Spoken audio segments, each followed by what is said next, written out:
En nombre del Club Europeo y del Círculo Italiano les damos la bienvenida a esta charla sobre la historia del té en Argentina.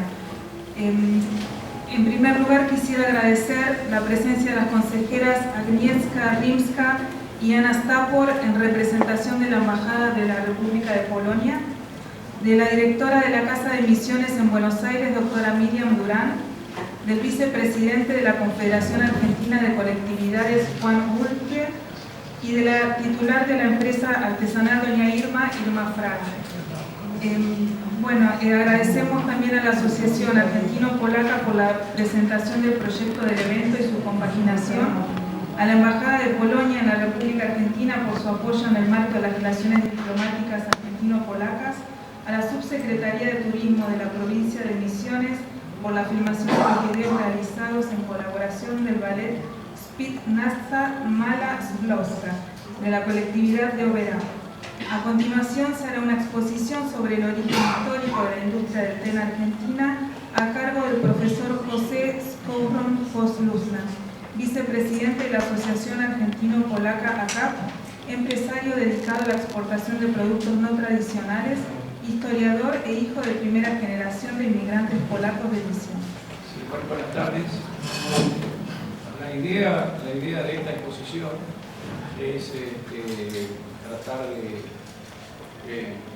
demostrar, por el análisis histórico que se hizo, de que el origen de la industria del té en Argentina tiene mucho que ver con la presencia de las colectividades, de los inmigrantes europeos que poblaron la provincia. Pasamos al primer. Durante el transcurso de esta charla, aunque parezca muchos títulos, vamos a desarrollar los elementos como los primeros inmigrantes que llegaron a las tierras de Misiones en 1896, las distintas corrientes migratorias que posteriormente llegaron a la provincia de Misiones, la inmigración fundamental a partir de 1920 y las dificultades de la selva misionera. El otro tema que considero importante es la distribución de tierras en la zona y centro-norte de la provincia y los desafíos de enfrentar la selva para transformarla en laborable y sustentable. El minipuntismo, la agrupación por nacionalidades, y acá vamos a empezar directamente con el origen del té en Misiones en 1923. Este tiene un origen muy particular que lo desarrollaré. Posteriormente, la organización de las cooperativas a partir de 1930 y las primeras plantaciones, llamémosle en serio, a partir de 1940. Y la fundación de la industria tealera argentina, que fue la planta más grande fundada en 1949, y las consecuencias para el desarrollo del industrial del té. Posteriormente, el té y el proceso de exportación, los nuevos mercados, Campo Guía, capital nacional del té, y una breve referencia al Parque de las Naciones, casas típicas en Oberá. Quisiera agradecer a todos los patrocinantes de este evento que me permiten desarrollar en forma breve los primeros pasos de la industria del té de Misiones. Y mi planteo demostraré en este breve relato es que los inmigrantes europeos, en especial los polacos, desarrollaron desde su inicio hasta la fecha la industria del té en Misiones, transformándola como una de las producciones más importantes de la economía de la provincia, luego de la yerba mate y la forestación. Tengo el privilegio de ser el hijo de la primera generación de padres y abuelos inmigrantes polacos que llegaron a Misiones a partir de 1920 y se radicaron en la selva, así que algunas de las cosas que por ahí cuente las he vivido de chiquito. Hablaré en primera instancia de la inmigración como base del cultivo. Pasame al mapa. Bueno, este es un mapa de 1920 de la provincia de Misiones, en donde se puede apreciar, dentro de lo que se puede apreciar a la distancia, todavía la no división en municipios y todo lo demás, sino en grandes masas que tendrían que ver con la formación de los futuros caminos, como es la Ruta 14, que está la parte central, y el río Paraná. Lo que sucedió fundamentalmente, ¿por qué se pobló la provincia de Misiones? es que a partir de un pedido del gobierno de la provincia de Misiones, el gobernador Juan José Lanusse, ante el peligro que representaba la República del Brasil, como ustedes ven, y la República del Paraguay, que ocupaban ilegalmente las tierras de Misiones, este gobernador pide a las autoridades nacionales que todo inmigrante que se dirija hacia la provincia, que llegue a Buenos Aires, en lo posible se lo derive a la provincia de Misiones. Esto comienza fundamentalmente a partir de 1890, 1897, y la primera llegada de colonos inmigrantes, 6 familias de origen ucraniano y 6 familias de origen polaco, llegan a Apóstoles en 1897. Y este evento se considera como el fundacional de la inmigración europea en la provincia de Misiones, y es por ello que al cumplirse el centenario de 1997 se designa el Día del Colono Polaco el 8 de junio de cada año. Más allá de esta llegada de las 12 familias que comenté en 1897, el proceso de inmigración mayor se da a partir del fin de la Segunda Guerra Mundial. Esta inmigración de colonos, en el caso de los polacos, recibe el nombre de zajlek, es decir, que venían por el pan. Normalmente se trataban de inmigrantes de pocos recursos y, como se decía en Europa, trataban de venir a hacer América y volverse. La mayoría se quedó por las características que tiene Misiones y la selva. Ya desde 1930 hay una pequeña, a raíz de un estudio de una historiadora polaca, comienza la división entre las colonias de la selva, que ustedes ven marcadas en verde allí, y las colonias del campo, que son las de Apóstoles y Azara. En las colonias del campo la tarea a realizar fue muy simple, porque no había nada que voltear, no había selva, simplemente plantar y producir.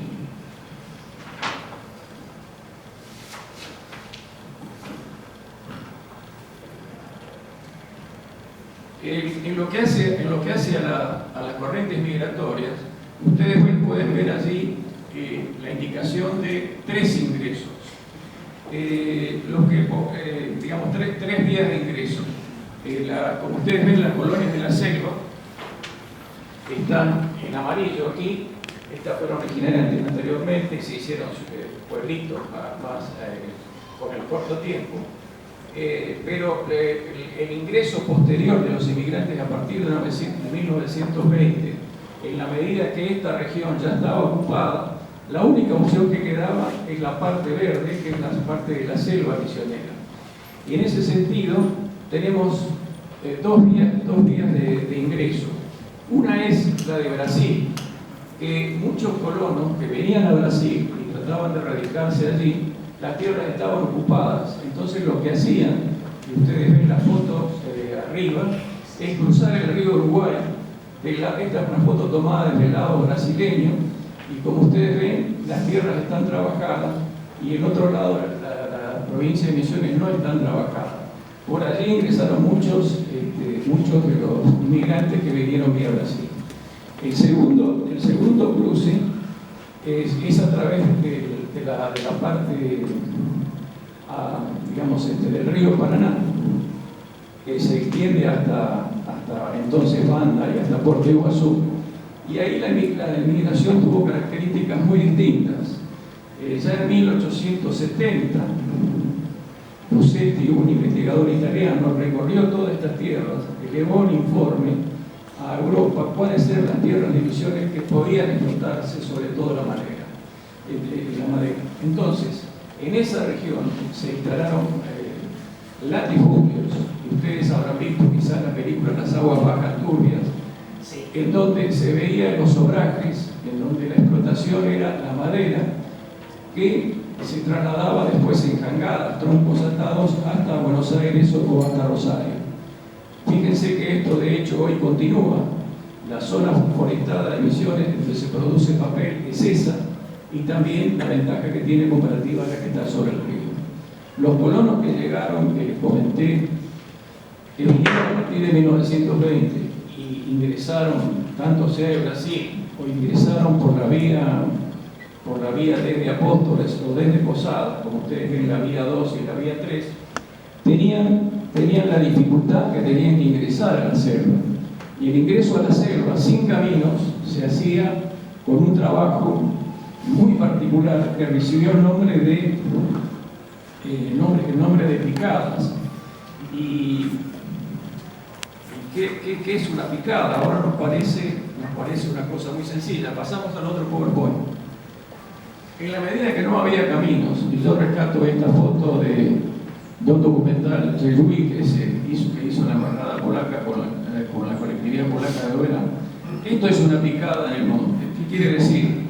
Es decir, para ingresar a la selva, como no había caminos, había que entrar con machetes y con hachas y abrir una senda. Y estas picadas las hicieron los inmigrantes de distintas colectividades. De hecho, hoy hay distintas regiones de la provincia, por ejemplo, ligadas a Cerro Azul está la picada Galicia, que es de los polacos, cerca de Oberá está la picada finlandesa, también está la picada sueca. Es decir, son lugares. ¿Por qué reciben ese nombre? Porque normalmente, ante la dificultad idiomática, lo que realizaban los colonos era agruparse con el mismo origen, polacos, suecos, alemanes, e ingresar por un camino. De ahí llevó que con esas picadas se ingresara a los distintos lugares y se llegara a las tierras que le eran asignadas. En la foto del costado, ustedes pueden ver una foto muy antigua de lo que era la selva y de lo que habría que comenzar a trabajar para hacer el desmonte, para hacer productiva la tierra que les eran asignadas. Estas pequeñas, digamos, la forma de establecimiento en esta región, es decir, se le cedía a cada colono una tierra fiscal que creo que la abonaban un peso, o prácticamente con el tiempo después no la abonaban. Y se da una característica muy especial en toda la zona centro, y es que la gente que venía sobre todo del centro de Europa y de Europa venía con el concepto de la tierra en sus países de origen.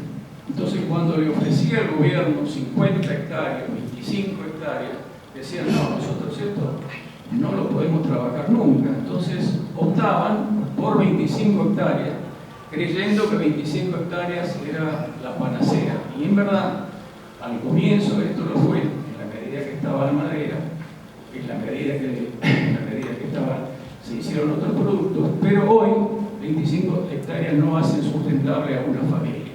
Esa es una realidad y tiene que ver por ese concepto de la mentalidad con la cual venían. O sea, no tiene nada que ver. Podrían haber pedido, yo qué sé, 100 hectáreas, pero decían: no, 25 es una barbaridad, ¿para qué queremos más? Y bueno, así es como se organizó toda esta zona, de la zona centro de Misiones en minifundios, y lo vamos a ver más adelante, las características que esto originaron. Los pobladores, al entrar por las picadas estas, trataban de agruparse por país de origen. Entonces encontramos colonias polacas, colonias alemanas. Hoy encontramos emisiones, yo que sé, Leandro Alem como el centro de gran cantidad de alemanes, Cerro Azul como un lugar que fue fundado y desarrollado por muchos polacos, y en el caso de Oberá, que está en la zona centro, es un crisol de naciones. Por eso en ella está el Parque Nacional Parque Nacional del Inmigrante. La ocupación de la tierra tenía 2 o 3 problemas que eran fundamentales. El primero de ellos era el tema del agua. A la persona que le tocaba una chacra con un río, un arroyo, tenía la chance de acceder al agua, bueno, ahí nomás. Pero en el caso de otras familias, sobre todo si uno toma el kilómetro 38 en la zona de Campoviera, tenían 3 kilómetros hasta el primer arroyo. En consecuencia, habría que ir caminando 3 kilómetros hasta el arroyo, traer baldes de agua y llegar a sus casas. Y a veces sucedía, como contaba Casimira Porluni, que no estaban acostumbrados a los animales de la selva. Entonces había grupos de monos que los atacaban, en consecuencia se les caían los tachos con agua, tenían que volver a caminar 3 kilómetros para poder abastecerse de agua. Una de las características que tenían los esfuerzos de esta inmigración, porque hay que imaginarse, hoy es muy simple recorrer la provincia con caminos de asfalto, pero hay que ubicarse caminando en picadas y o en estas circunstancias. Otro tema fue la construcción de viviendas, y allí hay un relato de una inmigrante polaca, el archivo tenemos en la actividad obrera, donde planteaba que cuando vinieron, obviamente, se encontraron con esta selva, no había chance de golpear los árboles, cortar la madera y hacer la casa. Entonces lo que hicieron fue, con lo que la selva les brindaba, construir una pequeña construcción con hojas de palmera, ramas de árboles, hasta que se pudiera llegar a construir una casa. Y llegar a construir una casa en un lugar donde los aserraderos aún no existían, fue todo un desafío y un trabajo importante. Y por eso quisiera pasar al otro PowerPoint, en donde acá les muestro un elemento, que es el agua, que yo planteaba casualmente la necesidad de tener el agua, y el otro, una foto actual, pero lo que implica el desmonte, es decir, tirar abajo la selva que vemos en la foto de la derecha y dejar el campo de esa manera a efecto de sembrar o a efecto de producir o a efecto de la ganadería. Pasamos a la siguiente. Acá en este PowerPoint yo trato de resumir 5 o 6 elementos que fueron importantes. En primera instancia, el del centro, esto es una ruta actual, pero imagínense 70, 90 años atrás, esto era selva con algo de rojo en el medio. Y como dijimos, la problemática fundamental para esta gente que vino de un clima, digamos, frío a 36 grados, sin conocimiento de los mosquitos y todo lo demás, fue realmente un problema. Pero lo importante es lo siguiente. Había 3 opciones para construir, o 2 opciones para construir casas. Cada uno se construía su casa y podían tardar 5 años. Entonces, ¿cuál fue el mecanismo que adoptaron? Sobre todo los colonos de la misma nacionalidad. Entre todos, trabajaban, construían una casa para uno, luego iban al otro, luego al tercero y luego al cuarto. De esta manera, la unidad hacía el esfuerzo y le brindaba, no sé, harían sorteo, no sé cómo harían, pero cada uno podía llegar a su casa. Y el otro elemento que quiero destacar, como eran colonias separadas por senderos, que eran las picadas que nosotros vimos, era muy difícil encontrarse entre los colonos, porque la distancia era entre una chacra y otra de 5 kilómetros, 3, 4, 6. No había clubes, no había ciudades. ¿Cuál era el mecanismo que encontraron? Tanto los polacos como otras colectividades. La construcción de una iglesia. Nosotros vemos una foto, un grupo de una iglesia que se construyó en 1932 en Campo Viera, en Misiones. Entonces todos se juntaban y hacían la iglesia. ¿Y qué le permitía a la iglesia una vez construida? Que los domingos podían encontrarse en un lugar, podían rezar. Normalmente cada colectividad tenía sacerdotes que hablaban su propio idioma y realizar los festejos religiosos, pero además encontrarse, un lugar para encontrarse que era independiente a cualquier casa que estaba por allí. Y lo otro importante, nosotros hablábamos al comienzo de los latifundios y el traslado por el agua de las cangadas para vender la madera a Rosario, a Buenos Aires. Nosotros tenemos acá abajo, a la derecha, una foto de un carro con bueyes llevando un tronco infernal en ese carro. Ustedes se pueden imaginar trasladar en bueyes a un aserradero que estaba a 20 kilómetros para cortar la leña. Esa fue la diferencia de lo que tuvieron que soportar estos colonos que formaron los minifundios dentro de la provincia, en la parte central y norte. Y ya más avanzados, cuando los camiones lo permitieron, se hicieron los carros con caballos. Eso es un caballo, un típico caballo, se llama un típico carro polaco, que era lugar de forma de transporte entre las distintas localidades. Hay que hacer notar que la ciudad principal, centro, era Oberá, que estaba a 40, 80, 100 kilómetros de cada una de estas chacras. Y los caminos para acceso eran muy difíciles, por lo cual no había ni servicio de salud, salvo en ese pueblo que había que llegar para lograrlo. Esto es todo lo que, digamos, lo que hubo que hacer para poder sobrevivir es voltear la selva, o sea, transformar la selva, quemar parte de la arboleda para que sea plantable. Lo único que se rescataba es la planta de yerba mate. La planta de yerba mate es originaria, viene de la época de los guaraníes. Entonces, como era lo único que había disponible para sobrevivir, se dejaba la planta de yerba mate y se cosechaba la yerba. Entonces, estos minifundios de 25 hectáreas, normalmente, con posterioridad, tenían tres elementos. Dejaban parte de yerba mate, parte para cultivos de alimentos, parte para sembradíos, como aparecieron después la yerba y el té. Habiendo hecho esta breve introducción, vamos a pasar al tema que nos convoca, que es, yo rescato estos elementos, porque más allá del surgimiento de la industria del té, hay que tener mucha voluntad para poder afrontar la selva y transformarla como se hizo. Pero vamos a pasar al té, que es el tema que nos interesa. Y realmente el surgimiento del té en la provincia de Misiones tiene una característica, no sé si llamarla casual o llamarla como sea, pero las plantaciones de té se originan porque en el año 1923 llegó un sacerdote de los ucranianos, Tijón Ignatiuk, y trajo consigo semillas de té. Bueno, como su hermano tenía una chacra, tenía ya trabajada cierta parte, esta familia sembró el té.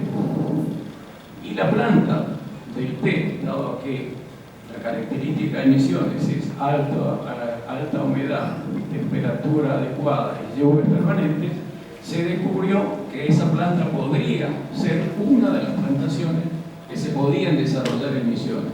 Entonces, se puede decir que la razón del comienzo de esta existencia como industria tuvo que ver con la fortuitidad de esta persona que trajo la semilla. A partir de la década del 30, sobre todo, se realizan distintos estudios y ensayos para ver si el té realmente podría ser un elemento para ser plantado en toda la provincia. Y se desarrolló en la localidad donde está radicado el té. Después vamos a ver el mapa donde están las plantaciones actuales. Esto se desarrolló cerca de Oberá y es en esa región donde se desarrollaron las plantaciones de té. Pasemos a la siguiente. Acá tenemos una foto de 1940 donde vemos una familia cosechando té, desde el perro que está con toda la familia. Normalmente cosechaban al hacer minifundios con familias, mientras los chicos eran chicos y iban a la escuela a la tarde, a la mañana cosechaban té. Entonces tenemos un grupo familiar allí cosechando té. Y esto, si bien es cierto es una foto actual, es la forma que debía llegarse para eliminando el monte para hacer utilizable y plantable. Estas son plantaciones nuevas de té y como ustedes verán no hay nada de bosque, está todo trabajado. Así debía ser la chacra donde se plantase el té. Pasamos a la planta del té es una planta permanente. La variedad que se trajo acá es la Camellia sinensis, y la época de producción es entre noviembre hasta abril, y se cosecha cada 15 a 20 días, debiera cosecharse. Yo les expliqué a ustedes que toda esta región estaba conformada con minifundios, entonces había dos problemas. Si cada uno intentaba por su lado tratar de colocar su producto, o cada uno trataba por su lado de desarrollar con 5 hectáreas de té o 7 hectáreas de yerba la producción, esto no tendría suceso. Lo que se hizo, y es a partir de 1930, se comenzaron a conformar las primeras cooperativas. La Cooperativa Agrícola de Oberá en 1934, la Cooperativa Agrícola de Picada Libertad en 1935, y estas cooperativas permitían a estos minifundistas agruparse, primero para defender mejor el precio de sus productos, ofreciéndolo en bloque, y además proveían a estos habitantes de la colonia todos los elementos para la subsistencia, o sea, almacenes para provisiones. Realmente estas cooperativas existieron, algunas existen hasta ahora. La cooperativa Ruiz de Montoya está en la zona, es una colonia suiza, y estas instituciones ayudaron muchísimo a los colonos en sus actividades. Pasamos a la foto 7. La anterior, pero realmente, si vamos a hablar de la industria de té en serio, esta comienza a desarrollarse en el año 1939. Se radica la familia de Kinley, de origen alemán, en Campo Viera, Misiones, y comienza a desarrollar toda los plantines. O sea, para poder plantar el té es necesario usar las semillas, tener una especie de almácigo y plantarlo. Y este hombre lo primero que hace es desarrollar toda una superficie grande para plantas de té. Y en 1942 funda la primera planta elaboradora de té de la provincia de Misiones, que es la que pueden ver ustedes en la foto a la izquierda. Y en esta época se da un proceso también que incentivó la plantación de té. A raíz de la Segunda Guerra Mundial, viendo el gobierno argentino de que la provincia de Misiones se podía realizar plantaciones de té en volumen y en cantidad, decidió dejar de importar té de Inglaterra y reemplazarlo con plantaciones en la provincia de Misiones. Y en tal sentido, en el año 1949 se funda la primera planta importante, industria tealera argentina o industria de té argentino.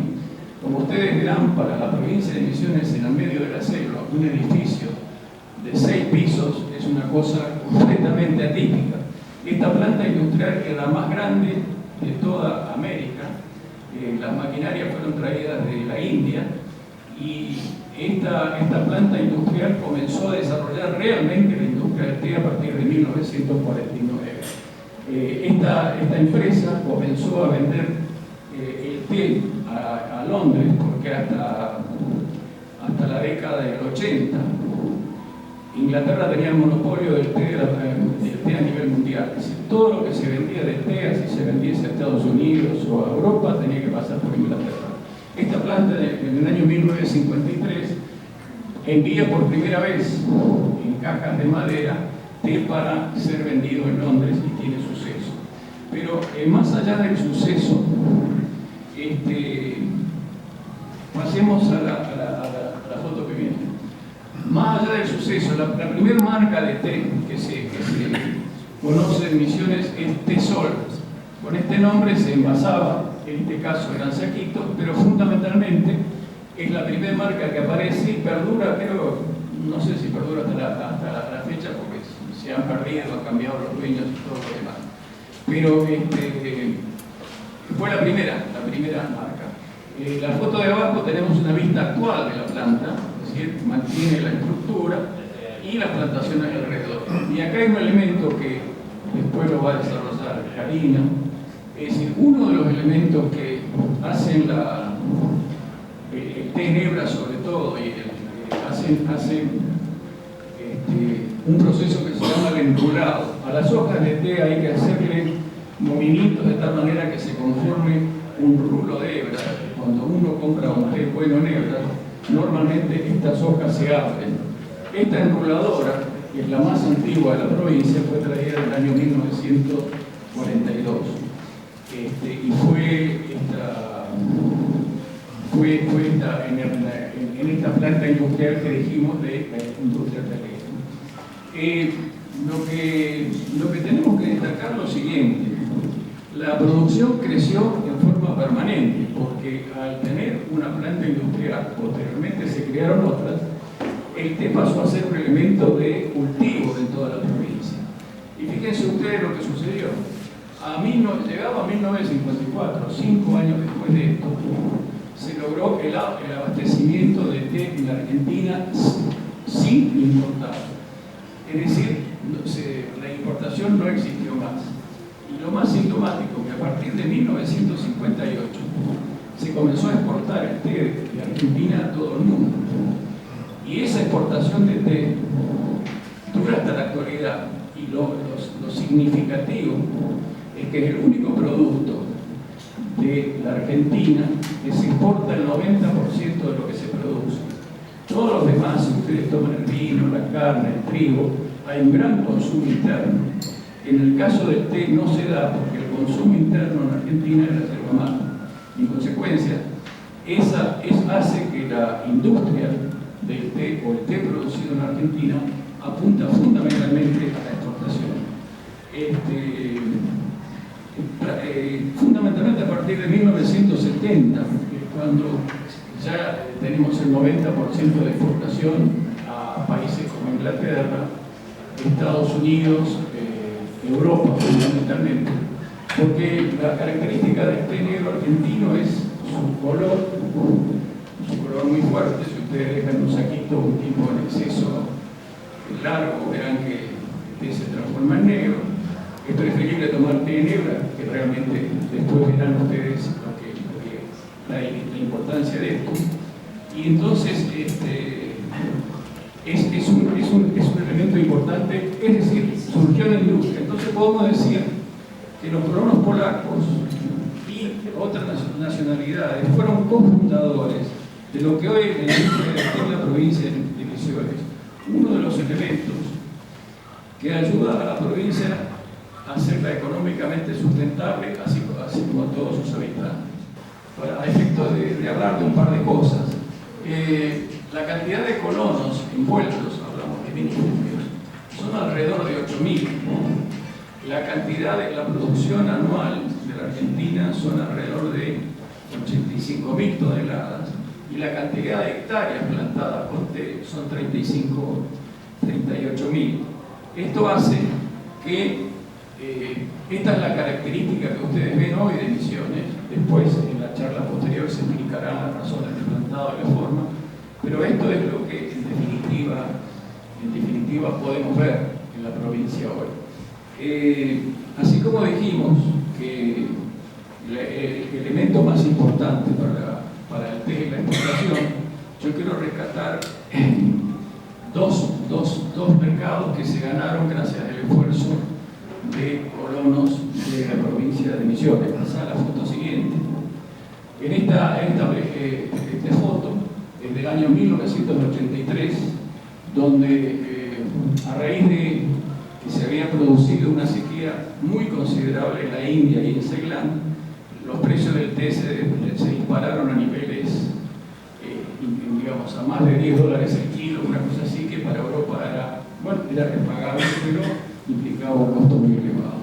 Entonces, a raíz de la presión de una empresa de colonos polacos y la relación que se genera con la empresa Agros, que en ese entonces era la que centralizaba toda la compra de alimentos, se realiza la primera exportación de té a Polonia en el año 1982, hecho que perdura hasta la fecha. Pasamos a la siguiente diapositiva. Otro elemento muy importante para la exportación de té, en un mercado muy importante, porque si bien es cierto, por las tradiciones culturales, todos los países europeos son grandes consumidores de té. Si bien es cierto, ideológicamente había problemas con respecto a vender en ese entonces a Polonia, a la Federación Rusa, a Hungría, pero la realidad así es que son países consumidores de té. El primer consumidor del mundo es Inglaterra y luego Polonia, la Federación Rusa y los países eurocentrales. Entonces, este es un hecho muy importante, en el año 1989 se conforma un consorcio de mini pymes encabezados por colonos polacos y alemanes, y se realiza la venta de 8.000 toneladas de té argentino a la Federación Rusa. Esta caja que ustedes ven allí es parte de un embarque, y esas 8.000 toneladas implicaban el 10% de la producción, lo cual produjo la elevación de precios y eliminó los sobrestos. En la parte de abajo, en recordación de esto, en la plaza de Campo Viera, la plaza del té, se colocó una placa en reconocimiento a las empresas pymes que participaron, que fueron 15, y el gobierno provincial tomó la iniciativa de colocar este recuerdo para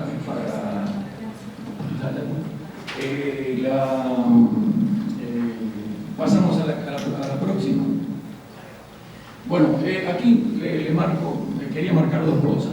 En primera instancia, en mano izquierda, como yo señalé al comienzo, las plantaciones de té se centralizan desde Leandro Alem, que es la localidad que está más abajo, hasta 2 de Mayo, es decir, en el centro de la provincia de Misiones. Es decir, es el centro de la provincia de Misiones que tiene la mayor producción de té. Prácticamente en esa región está el 90% de la producción de la provincia. Después aparece, como ustedes verán al sur, algo en Corrientes y algunas otras plantaciones diseminadas.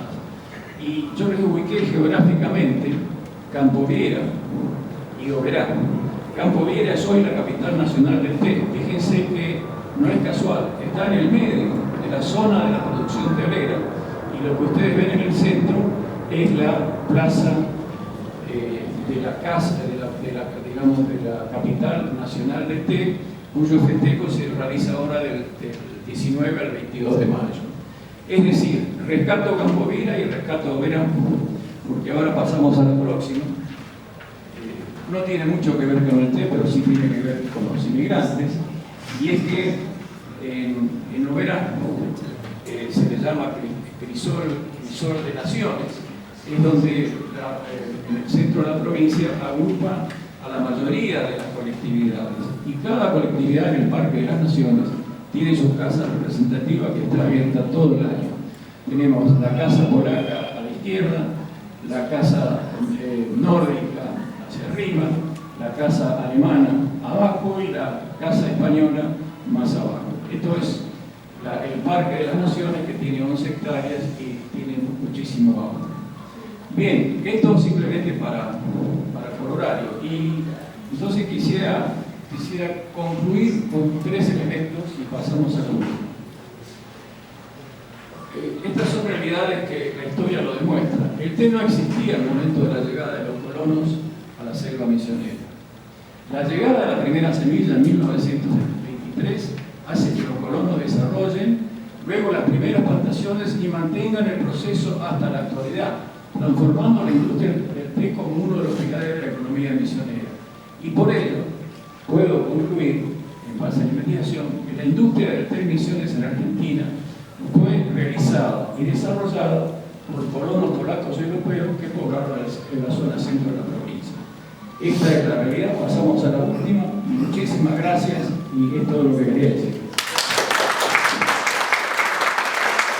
Respecto de la situación actual de la producción de té en la Argentina, debemos destacar que las plantaciones de té son las más australes del mundo, y la Argentina ocupa el 9º lugar en el mundo en el ranking de países productores y representa el 2% de la producción mundial. El territorio destinado a la producción comprende 39.800 hectáreas en todo el país y lo producido es de alrededor de 85.000 toneladas anuales, de las cuales el 90% son las que se exportan. Así que bueno, ahora vamos a pasar a... Bueno, aquí les comento, este es el brotito, que es lo que realmente sirve en la cosecha del té para elaborar las hebras con las que después tomamos nuestra infusión. Es un pequeño tallo que puede tener el brotito y una o dos hojas más. Así que pero ahora sí podemos pasar al primer video. Se llama Cosecha Industrial.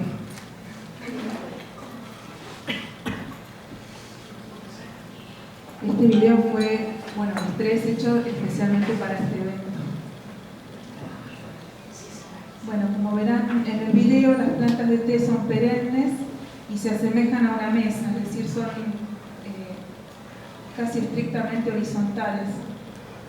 Adquieren una forma horizontal y están sembradas en línea, lo que permite la cosecha con las máquinas industriales que fueron inventadas por técnicos en Oberá, Misiones y desarrolladas en el año 1960. Esta cosecha debería hacerse cada 2 semanas, en tanto haya la cantidad de lluvia y humedad necesarias que favorezcan el crecimiento óptimo. Como verán, en la cosecha mecánica no es posible seleccionar el brote. La máquina simplemente arrasa dentro de cierto nivel y entran dentro de la misma bolsa, bueno, todo lo que pasa por debajo de la máquina. A los efectos de la exportación, esto no incide, ya que el té cosechado de esta forma es usado para los té fríos, como el iced tea, sobre todo en Estados Unidos, y países como Inglaterra, que es el primer país consumidor de té, Polonia, Alemania, Rusia, que es el segundo consumidor de té, y otros como Pakistán. En ese sentido hay que rescatar que la planta Camellia sinensis hace que no decante el color al refrigerar el producto, cosa que no es factible en otros tés como el de la India o de Ceilán. Bueno, estos son los paisajes donde ahorita la señora amiga Irma. Vos conocés, ¿no, José? Sí, sí, esto y atrás se ve la ITA, que es la primera planta industrial.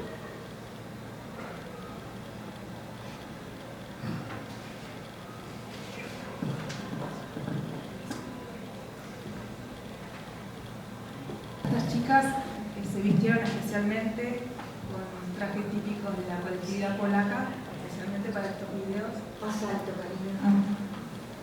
Bueno, volviendo a los orígenes, cuando se realizan las primeras plantaciones de té, la cosecha era manual. En este caso, el té artesanal, se realizan los mismos procedimientos. ¿Y cuál es la ventaja? Si ustedes ven el brotito de la foto que veíamos anteriormente, verán que el mismo consta de 3 hojas, que son las que junto con el tallo pequeño, es la parte de la planta donde se encuentra la máxima concentración de savia. De esta manera, bueno, la cosecha se realiza preservando la calidad de los brotes, tal como lo mostramos en la foto anterior. Esta plantación es muy cercana a la ITA, lo que decía José, y fue habilitada en el año 1949 en Campo Viera.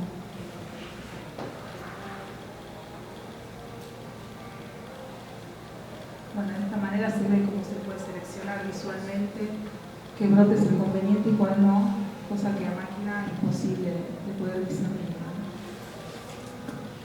Bueno, y este es el tercer video. Acá sí viene la técnica del enrulado, que después, si no, Irma nos puede detallar mejor. Luego de la cosecha de los brotes, se pesan.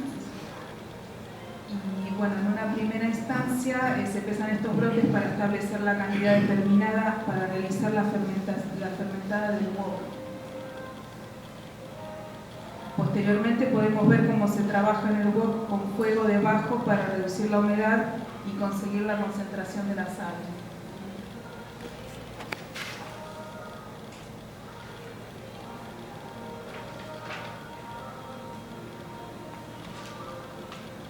La etapa que le sigue es el enrulado a mano, que consiste en conformar la hebra de forma de rulo, y esto en sus orígenes de la cosecha del té se hacía a mano también. Como se podrá ver, el proceso es realizado de la misma forma.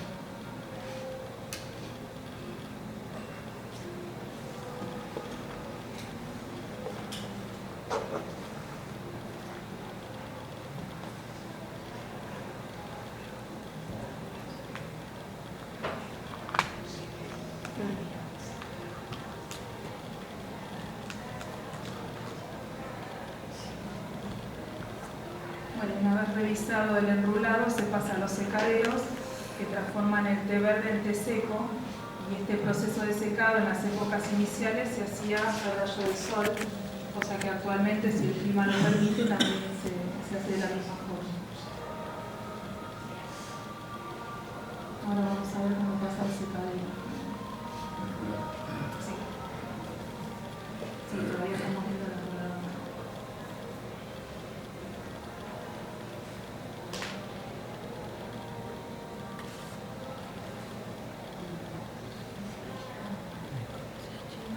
Claro, se va achicando y después cuando nosotros ponemos las hebras dentro del agua, se empieza a abrir y ahí es como cuando desprende todos los aromas y los sabores.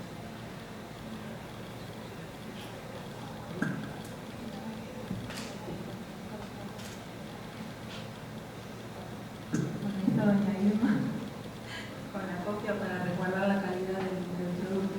No se oye. Es el No se proceso, podía oír lo que decía aquí. es el proceso enrulado. Ahí van el secadero.